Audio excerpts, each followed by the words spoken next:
So if you look at the standard history of global commerce, you almost always run into this very specific narrative. Right, the European discovery narrative. Exactly. There's this prevailing assumption that a truly interconnected, cosmopolitan global economy was basically engineered by European powers, like sometime around the late 15th, early 16th centuries. Yeah, you get the same imagery everywhere. Always. It's the Portuguese carracks rounding the Cape of Good Hope, the Dutch East India Company setting up shop. Basically, heavily armed merchant fleets just drawing these proprietary lines all across the Indian Ocean. And that framing is so pervasive. It makes it seem like pre-1500 Asia was just this, fractured, localized landscape. Right. Like it was just sitting there waiting to be integrated into a true global market. Which is, I mean, it's just fundamentally incorrect. Completely. And that's exactly what we're doing for you today. Welcome to our deep dive into the source material. Today's mission is to totally dismantle that Eurocentric assumption. Because the historical record shows us an entirely different reality. I mean, long before European states had the capital or even the navigational capacity to project power into the Indian Ocean. There was already this deeply sophisticated, multipolar maritime economy. Exactly, spanning from the Red Sea all the way to the Sea of Japan. So for you listening, what we want to do is break down the mechanics of 5 immense Asian maritime empires, the ones that actually functioned as the architectural framework of this pre-modern global economy. We're talking Srivijaya, Majapahit, the Khmer Empire, Champa, and the Ryukyu Kingdom. Right. And to do this, we are drawing directly from a very specific stack of primary sources and, modern archaeological syntheses. Yeah, we'll be looking at indigenous texts like the old Javanese Nagar Gritagama. Such a fascinating text. And the Khmer Prom inscription. Plus, we're counter-referencing those with external observations.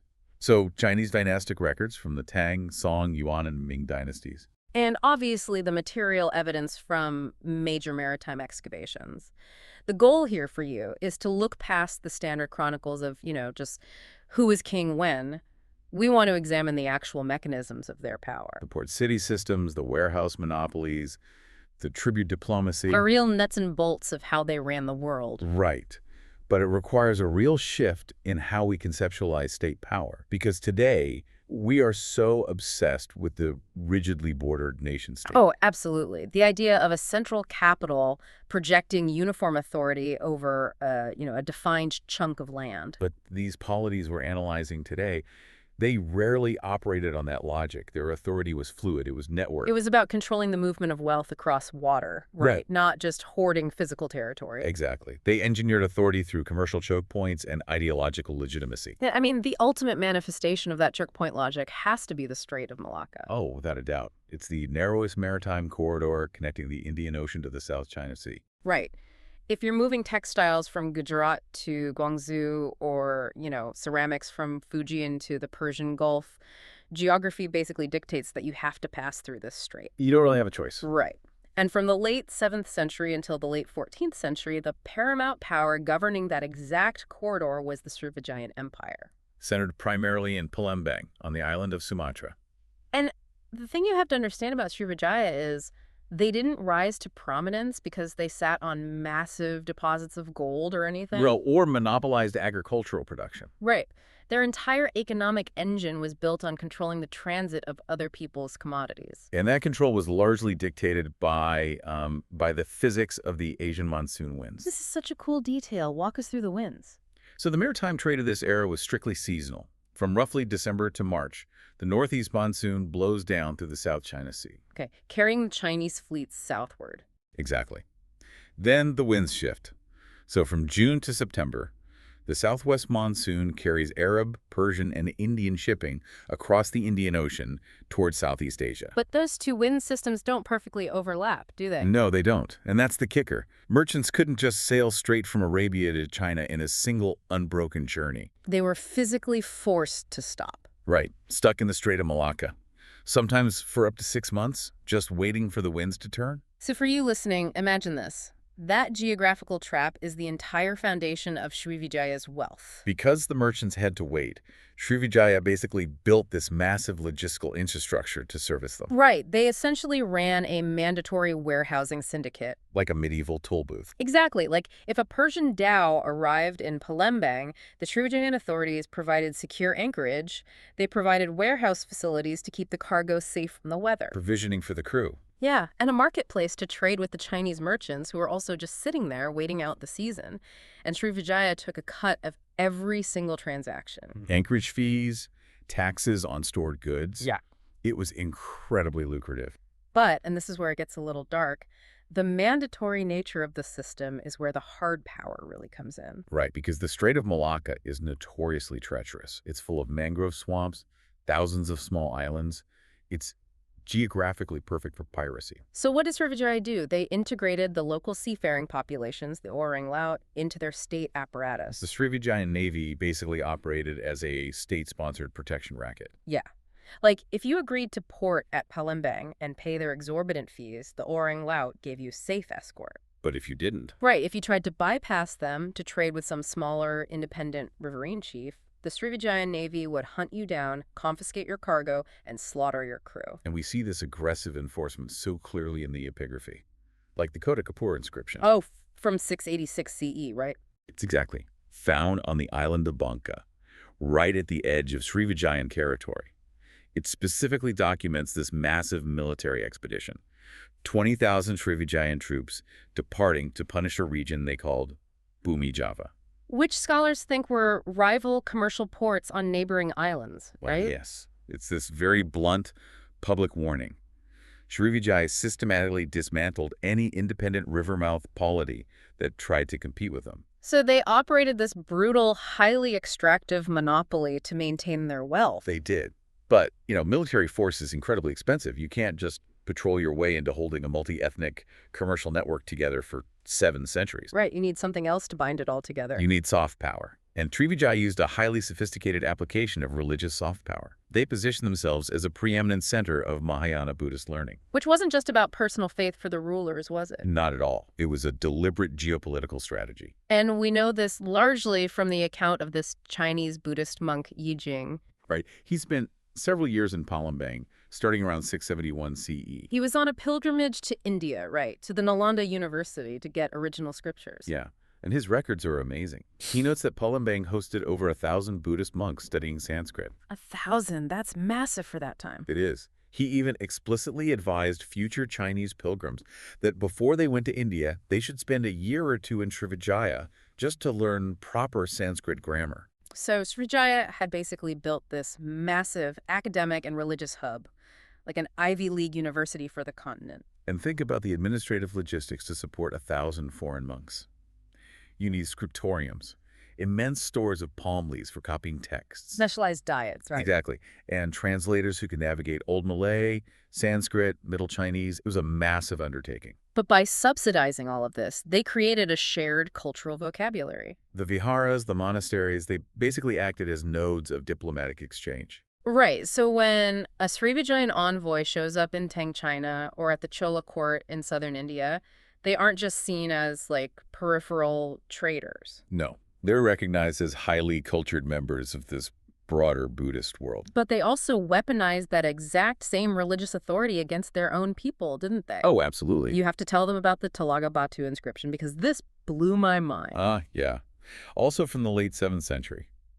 It's an elaborate loyalty oath, and it fundamentally merges bureaucratic administration with, terrifying Buddhist eschatology. It's a curse, basically. A massive curse. It's carved into this stone slab, Yeah. decorated with 7 serpent heads. Just to set the mood. Right. And during the oath-taking ritual, they poured water over the inscription. It gathered at a spout at the bottom, and the state officials had to drink it.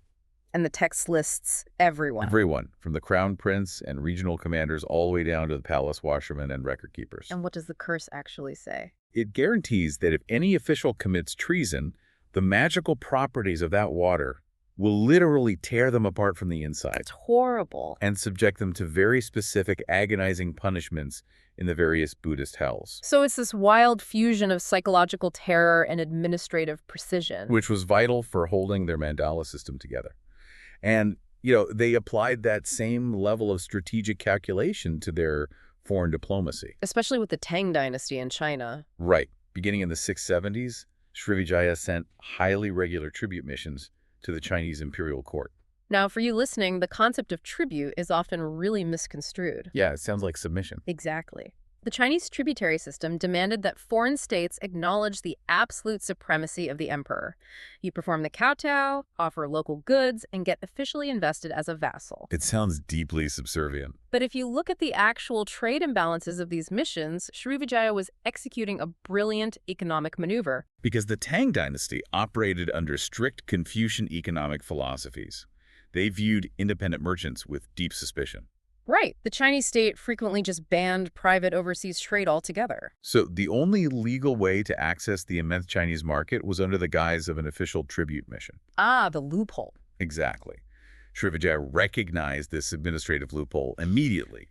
By doing the diplomatic theater, bowing to the emperor, they secured a state-sanctioned monopoly on the Southeast Asian trade entering China. So Srivijaya brings what? Frankincense, myrrh, pearls, camphor.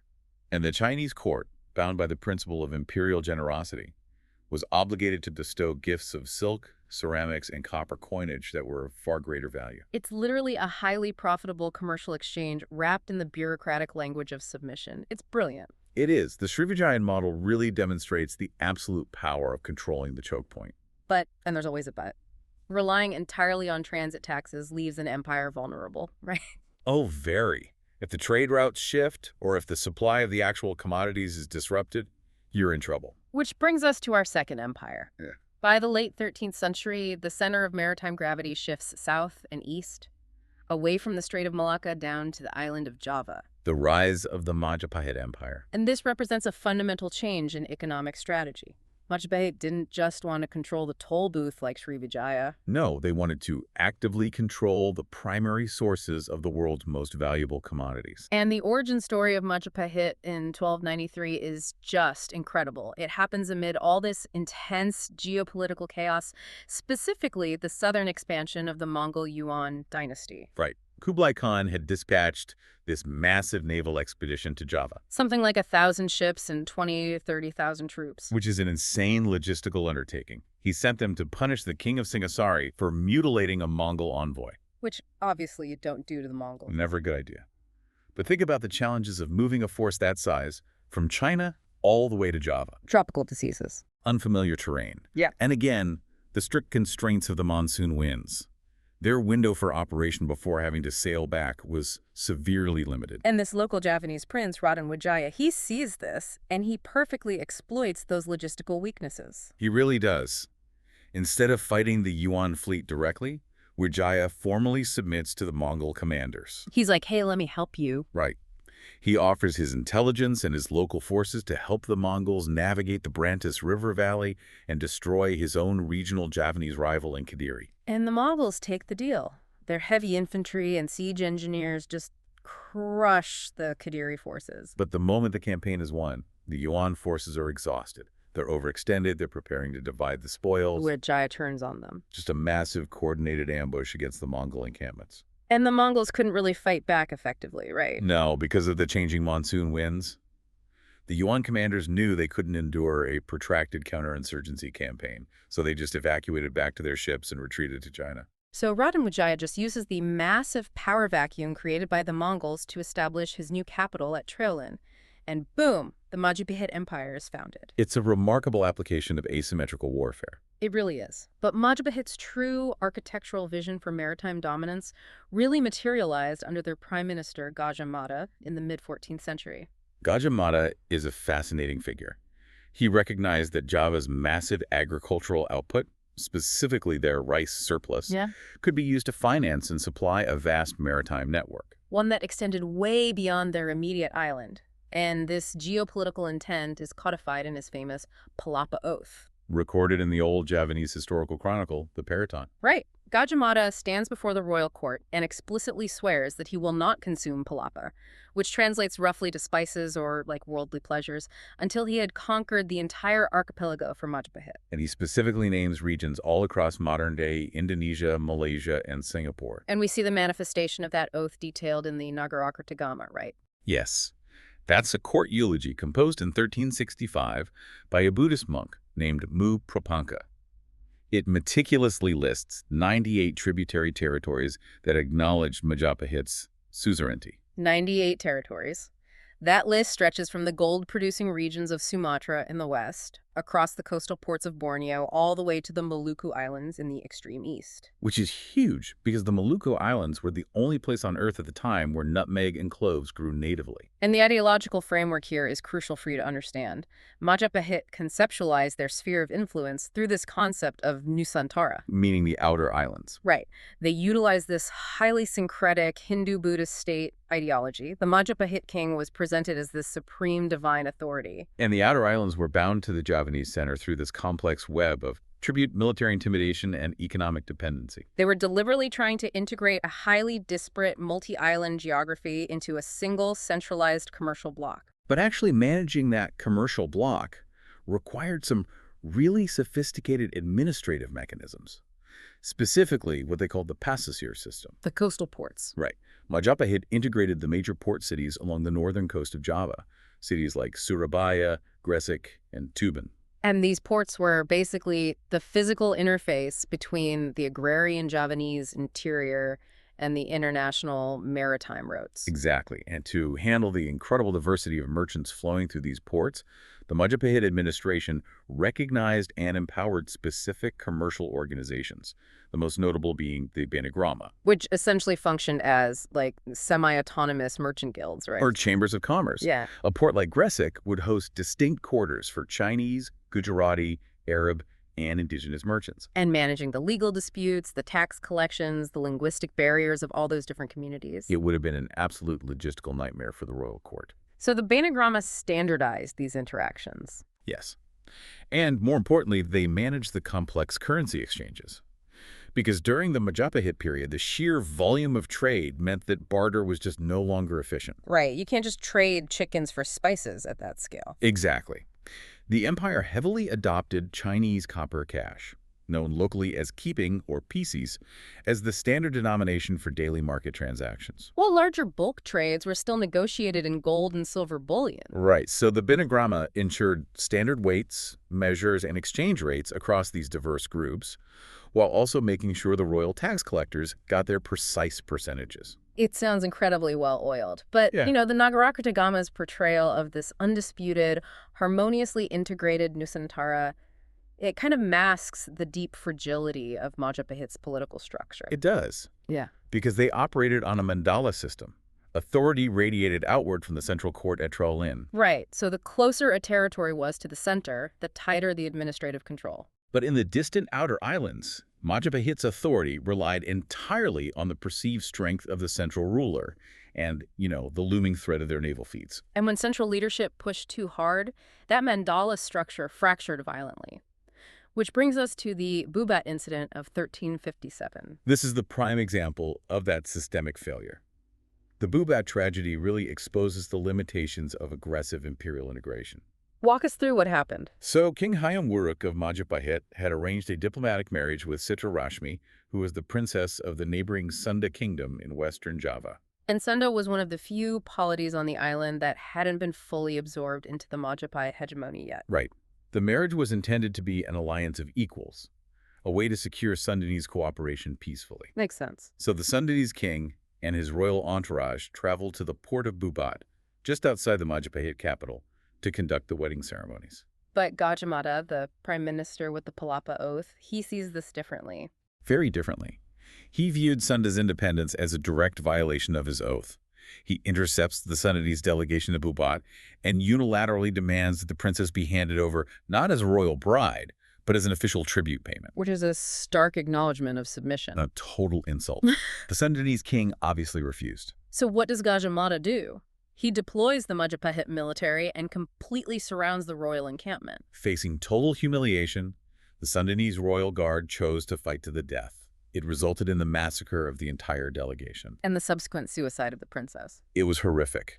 And while Majapahit technically eliminated the Sundanese royal line, the diplomatic fallout was catastrophic. It permanently alienated the Sundanese population, and it proved to all the outer tributary states that Majapahit's diplomacy was ultimately backed by sheer unreasonable violence. Right. And when Hayam and Gajah Mada eventually died, the outer nodes of the mandala immediately began breaking away. They realized the center couldn't enforce its will across thousands of miles of ocean anymore. Precisely. Okay, so we've analyzed how Srivijaya capitalized on the Chokepoint and how Majapahit attempted to centralize an archipelago. But if we redirect our focus to mainland Southeast Asia, we encounter a fundamentally different approach. The Khmer Empire, commonly referred to as Angkor. Right. They dominated the landscape of modern-day Cambodia from 802 to 1431 CE, and the prevailing, highly romanticized narrative often paints Angkor as this isolated agrarian civilization hidden deep within the jungle. Obsessed purely with building massive stone temples. Exactly. But a closer examination of their hydraulic engineering and their specific trade records reveals that they engineered their own inland ocean. They deeply connected their agrarian output to the South China Sea. The foundation of Khmer power was established by Jayavarman II in 802 CE when he instituted the Devaraja cult on Mount Kulin. The God-King cult. Right. He consecrated himself as a universal monarch, legally merging the divine authority of the Hindu pantheon with the absolute political authority of the king. Which allowed the Khmer state to execute a system of mass mobilization and extraction that was entirely unparalleled in Southeast Asia. And the sheer scale of that extraction is explicitly quantified in the Top Rome inscription. Oh, from 1186 CE, right, under Jayavarman VII. Yes. Top Rome was a massive state temple dedicated to the king's mother. The stone inscription acts as a meticulous accounting ledger. It's basically a giant spreadsheet carved in stone. Pretty much. It documents that the royal administration legally bound 3,140 surrounding villages to support this single temple. And the personnel numbers are wild. An exact workforce of 79,365 personnel, including 18 great priests, 2,740 officiating clergy, and 2,202 assistants. Plus, it tallies the required annual provisions. Tens of thousands of kilograms of rice, specific quantities of wax, lead, imported Chinese silk. Because a temple like Top Prawn wasn't merely a place of worship. For you listening, think of it as the central node of a sprawling command economy. Right. Imagine if the Federal Reserve, the Department of Agriculture, and the Vatican were all the exact same building. That's a perfect analogy. Temples operated simultaneously as the central bank, the regional agricultural authority, and the primary mechanism of state bureaucracy. But to produce that staggering agricultural surplus, to fund these institutions and feed a capital complex that may have housed up to 1 million people, the Khmer utilized a strict corvée labor system. The peasantry owed the state massive amounts of manual labor. And that labor was directed toward fundamentally terraforming the Cambodian landscape. The Bures. Yes, the Bures, these massive rectangular reservoirs. The West Bure, for instance, is 8 kilometers long and over 2 kilometers wide. And they didn't dig these out of the earth. They built immense earthen dikes above the plain to capture the monsoon deluge. Which is incredible engineering, coupled with the natural phenomenon of the Tonle Sap Lake. Oh, the lake that physically reverses its flow during the wet season? Right, flooding the surrounding basin. The Bures allowed the Khmer to control the distribution of water through this complex network of gravity-fed canals, guaranteeing intensive year-round rice cultivation regardless of seasonal droughts. And this overwhelming agrarian dominance provided the capital necessary to plug into the global maritime networks. Angkor was not isolated at all. No. The Mekong River and the Tonle Sap system functioned as a massive commercial highway, directly linking the capital to the coastal ports on the Gulf of Thailand and the South China Sea. And the direct evidence for this deep integration comes from Zhu Dagwan, a Chinese diplomat sent by the Yuan dynasty. Yeah, he spent nearly a year living in Angkor in 1296 and 1297.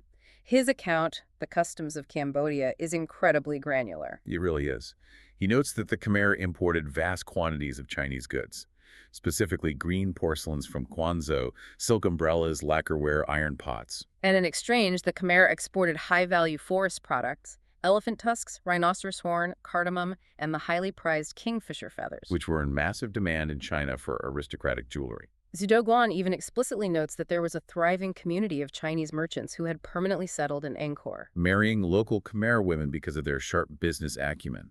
Exactly, and managing the daily flow of goods through the city's markets. But the Khmer Empire, under Jayavarman VII, demonstrates this profound paradox of statecraft. How so? On one hand, the Corvia labor system was brutally extractive, drafting hundreds of thousands of subjects to haul sandstone from the Kulen Mountains for endless architectural projects. Right, just grinding the population down. But on the other hand, Jayavarman VII utilized that exact same extractive mechanism to provide massive state-sponsored public goods. Having converted the state religion to Mahayana Buddhism, he embarked on this monumental welfare program. The hospitals. Yes, his inscriptions document the construction of 102 state-funded hospitals across the empire's road network. And again, the logistics of that hospital network are just staggering. The inscriptions detail exactly how these facilities were supplied. Dedicated to the medicine Buddha. Right. And the royal edicts stipulate the exact annual allowances of rice, honey, molasses, and sesame oil provided to the medical staff, Alongside highly specific inventories of medicinal herbs and roots that had to be imported and distributed to each location. It's a level of centralized administrative care that contrasts so sharply with the sheer violence of their military campaigns. Which perfectly transitions our analysis to their eastern neighbors. Yes, Champa.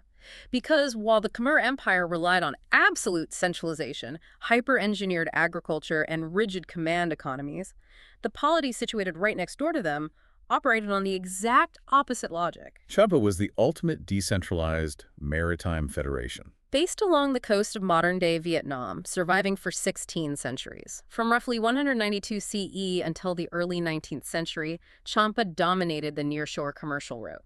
If a merchant vessel was hugging the coastline, traveling from the Java Sea up toward Guangzhou, they had to navigate the Champ coast. But for you listening, it's important to note Champa was never a single, unified empire with a supreme capital barking orders to subjugated provinces. No, it was a networked federation of distinct, highly autonomous port cities, located in river valleys separated by rugged mountains. You had Amaravati in the north, Vijaya in the central region, and Kalthara and Panduranga in the south. And each of these port cities functioned essentially as an independent commercial node. Right. They shared an overarching cultural and linguistic identity. They regularly intermarried. They formed alliances. But their primary loyalty was to their specific coastal enclave.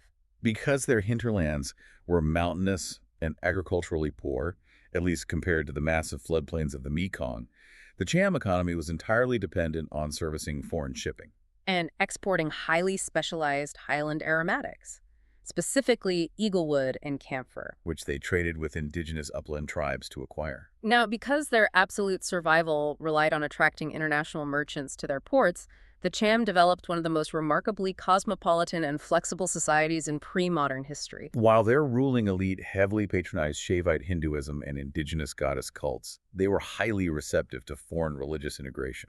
This is a mind-blowing detail. Starting as early as the 10th and 11th centuries, as the global maritime trade became increasingly dominated by Islamic networks from the Middle East and Gujarat, Champa didn't just facilitate their trade. They actively absorbed these populations. Yes. The archaeological and textual evidence points to the deep integration of Arab and Persian merchant enclaves into Cham society. We see the establishment of Waqf Islamic charitable endowments within Cham port cities. Prominent Muslim traders married into the Cham aristocracy. Over centuries, substantial portions of the Cham population formally converted to Islam. You had coastal ports where Hindu temple complexes, Buddhist shrines, and Islamic commercial networks operated simultaneously. Just resolving trade disputes through a blend of indigenous maritime law and Islamic commercial jurisprudence. So fluid. But the obvious question arises, right? If Champa was so heavily decentralized, essentially just a string of multi-ethnic port cities constantly haggling over tariffs, how did they survive military giants like the Khmer and Dai Viet for so long? Right, Dai Viet pushing down from the north, Khmer from the west. Their resilience was entirely derived from their decentralized nature. Think about a heavily centralized state like the Khmer Empire. It is structurally brittle. Right. If an invading force captures the capital city, the administrative nervous system shuts down and the empire collapses. Which is precisely what happened when Ayutthaya sacked Angkor in 1431. But Champa possessed a fluid defense mechanism. Exactly. If the Dai Viet army marched south and sacked the northern Cham capital of Indrapura, The Cham political elite didn't surrender. They just packed up. They simply boarded their fleets, sailed south to Vijaya or Panduranga, and reconstituted the state. Their wealth and their power were tied to their ships and their commercial relationships, not to a specific piece of immovable real estate. They were also remarkably shrewd geopolitical operators, like during the 1280s when the Mongol Yuan dynasty began aggressively expanding into Southeast Asia. Right, Champa initially faced the brunt of a massive Yuan naval assault. But when the Mongol commander's forces became bogged down by disease and Cham guerrilla tactics, the Cham leadership masterfully pivoted. They negotiated a truce and actively allied with the Mongols, utilizing Yuan military pressure to flank and distract their primary enemy, Dai Viet. Just incredibly smart diplomacy. They constantly sent highly calculated tribute missions to the Ming and Qing dynasties to ensure Chinese diplomatic intervention whenever Vietnamese aggression threatened to overwhelm them. And their economic value as middlemen made them indispensable. The ultimate physical proof of Champa's commercial scale was discovered in the late 1990s with the excavation of the Cham Island shipwreck. Oh, this is wild. It was a vessel that sank off the coast of central Vietnam in the mid to late 15th century. When maritime archaeologists finally brought the cargo to the surface, they cataloged over 240,000 individual artifacts. Just wrap your head around that. 250,000 items on a single pre-modern vessel. And the vast majority of the cargo consisted of Chudao ceramics, high-quality blue and white porcelain manufactured in northern Vietnam. Right, because during this specific period, the Ming dynasty had strictly banned private Chinese overseas trade, Creating a massive vacuum in the international ceramics market, and the Cham mercantile networks immediately stepped in to fill that void. They facilitated the mass export of Vietnamese ceramics through their ports, distributing them to markets in the Philippines, Indonesia, and the Middle East. The sheer volume of the Cham Island shipwreck demonstrates that these port city federations were moving industrial-scale quantities of goods. Okay, so Champa survived through extreme mobility and decentralized resilience. But what happens to a maritime polity that lacks that geographic luxury? You're talking about Ryukyu. Exactly. Our final case study brings us out of Southeast Asia and into the East China Sea, to the Ryukyu Kingdom, centered on the island of Okinawa. Unified into a single kingdom in 1429 under King Shohashi. And unlike Majapahit, they had virtually no offensive naval capacity. And unlike the Khmer, their island lacked the vast floodplains necessary to produce massive agricultural wealth. They were a tiny, geographically isolated kingdom, trapped squarely between two heavily armed, aggressively expanding superpowers, Min China and Sengoku-era Japan. So how do you survive that? Ryukyu's survival is arguably the most brilliant example of geopolitical maneuvering in Asian history. Truly. They recognized that their lack of hard military power meant they had to make themselves economically indispensable and diplomatically unthreatening. They transformed their primary port of Naha into the ultimate neutral entrepot for the entire East Asian maritime zone. Right. Because Ming China refused to trade openly with Japan due to the rampant piracy of the Woku fleets and heavily restricted trade with Southeast Asia, Ryukyu basically stepped in to act as the official state-sanctioned proxy for all of them. Ryukyuan ships would sail to Malacca or Siam, purchase massive quantities of pepper and sappan wood, sail back to Naha, and then utilize their official tribute missions to Beijing to sell those Southeast Asian goods to the Chinese court. And they would take their payment in Chinese silk and high-fired ceramics, return to Naha, and sell those goods at a massive markup to Japanese and Korean merchants who were legally barred from Chinese ports. But managing that volume of proxy trade requires an administration capable of navigating the incredibly complex, highly specific protocols of Ming tributary diplomacy. Which was no joke. The Chinese Board of Rights scrutinized every detail of a tributary mission. The diplomatic petitions had to be drafted in flawless classical Chinese syntax. The official seals had to be perfectly forged. Any deviation in ritual protocol or documentation would result in the mission being rejected, which would effectively destroy Ryukyu's economic lifeline. So to manage this existential bureaucratic hurdle, the Ryukyuan state developed the Kumimura system. The Kumimura was this exclusive community established near Naha, famously tracing its origins to the 36 families of Min Chinese immigrants who arrived from Fujian province in 1392. The Ryukyuan monarchy essentially outsourced their entire foreign ministry and international trade logistics to this specific demographic. It's fascinating. The residents of Kumamura maintained their Chinese language, dress, and education in the Confucian classics. They held hereditary bureaucratic positions within the Ryukyuan government. They drafted the state correspondence to Beijing. They calculated the celestial navigation for the tribute fleets. And they negotiated directly with the Ming port authorities in Quanzhou. Kumamura allowed the indigenous Ryukyuan kings to project an image of perfect, Confucianized tributary obedience to the Chinese emperor. And the Ming court favored Ryukyu precisely because of this flawless diplomatic performance. Ryukyu was granted permission to send tribute missions every 2 years. A frequency rarely granted to other states. But the ultimate stress test of Ryukyu's institutional survival arrived in 1609. Because the geopolitical landscape of Japan had shifted. Right. The Tokugawa shogunate had unified the country, and the Shimazu clan of the Satsuma domain in southern Japan sought to monopolize the lucrative Ryukyuan trade routes. In 1609, Satsuma launches a massive amphibious invasion of Okinawa. They deployed an overwhelming force of 3,000 elite samurai armed with early matchlock firearms. The limited Ryukyuan defenses at Nakiji and Shuri Castle were breached within weeks. The Satsuma forces captured King Shonei and transported him to Kagoshima as a prisoner of war. Now, under the standard logic of conquest, the Ryukyu kingdom should have ceased to exist at this moment. Fully annexed as a territory of the Satsuma domain. What? But the Shimazu clan understood the rigid legalities of the Asian macroeconomy. The Ming dynasty, and subsequently the Qing dynasty, maintained absolute strictness regarding diplomatic legitimacy. Right, they would only permit trade with an independent, recognized tributary vassal. If Satsuma officially annexed Ryukyu, dissolved its monarchy, and raised Japanese banners over the port of Naha, the Chinese port authorities would instantly sever all trade relations. The massive flow of silk and silver would stop, rendering the conquest of Okinawa economically worthless to Satsuma. So, to solve this, Satsuma orchestrated a staggering geopolitical deception that lasted over 250 years. It is known as the system of dual subordination. Satsuma forced King Shonei to sign binding oaths of absolute loyalty to the Shimazu clan. Satsuma stationed heavily armed administrators in Naha, conducted meticulous land surveys to extract crushing taxes from the Okinawan peasantry, and completely monopolized the profits from Ryukyu's foreign trade. Ryukyu was, in every practical sense, a conquered Japanese vassal. But to the outside world, and specifically to China, Satsuma forced Ryukyu to maintain the flawless illusion of total sovereign independence. The theatrical lengths they went to in order to preserve this fiction are remarkable. Like whenever a Chinese investiture envoy arrived in Naha to officially crown a new Ryukyuan king, The Satsuma officials would physically evacuate the capital and hide in remote rural districts. the Ryukyuan government issued strict edicts forcing the local population to hide any Japanese-manufactured goods, weaponry, or literature. The locals were forbidden from singing Japanese songs or speaking Japanese in the presence of the Chinese diplomats. And the Kumamura bureaucrats would just draft elaborate, entirely fictitious reports explaining the kingdom's internal affairs to satisfy Chinese inquiries. It was an institutionalized masquerade.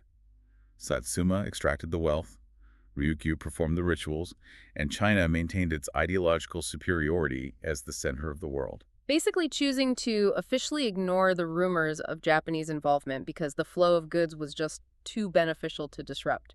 It is the purest example of how pre-modern global trade relied just as heavily on the maintenance of diplomatic fictions and ideological legitimacy as it did on naval cannons and walled fortresses. So we have analyzed the forced logistics of Srivijaya's Chokepoint, the fragile maritime mandala of Majapahit, the massive hydraulic engineering of Angkor, the flexible port networks of Champa, and the geopolitical theater of Ryukyu.